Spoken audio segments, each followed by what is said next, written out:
तिया के एकदम खैनी चाप के एकदम पेटवा गड़बड़ी आ गई बा।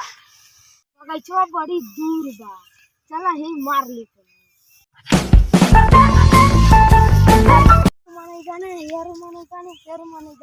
कहाँ जाए, चला ही मार लेते करा दे हलू ओई कमरिया हिला के। अरे भैया ओकर देखबी भैया और देखबे और समाज गंदा करता। देखता स्वच्छ भारत अभियान के मिशन चलल बा और खुला में शौच करता। चल ओकरा के हमन के गाना के माध्यम से समझावल जा। चल भैया ओके हमन के आज समझावे के स्वच्छ भारत मिशन में चलल बा कि समाज गंदा खुला में शौच नहीं करे, घरे शौचालय बनवावा। हां का हो भैया?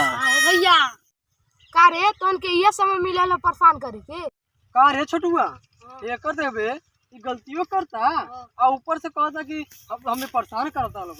एके लगाता गाना के माध्यम से समझाए पड़ी कि कैसे स्वच्छ भारत के मिशन के इसी हो करल जाला। काहे बड़ा नाला जात खुला में हगला पे सब देखता लोगवा तोरा हगला पे।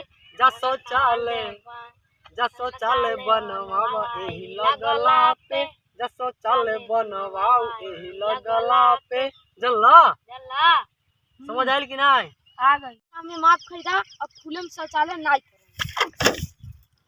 मजदूरी करके पहले घर में शौचालय बनाए तब कोनो कार्य करें। हाय दोस्तों, दोस्तों ये वीडियो स्वच्छ भारत मिशन पर हम लोगों का कैसा लगा कमेंट में लिखिए। वीडियो को लाइक करिए और वीडियो को शेयर करिए और चैनल को सब्सक्राइब करिए, बेल आइकन दबाइए।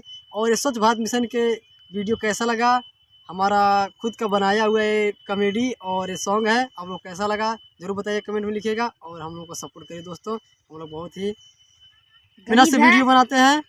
धन्यवाद दोस्तों, जय हिंद जय भारत।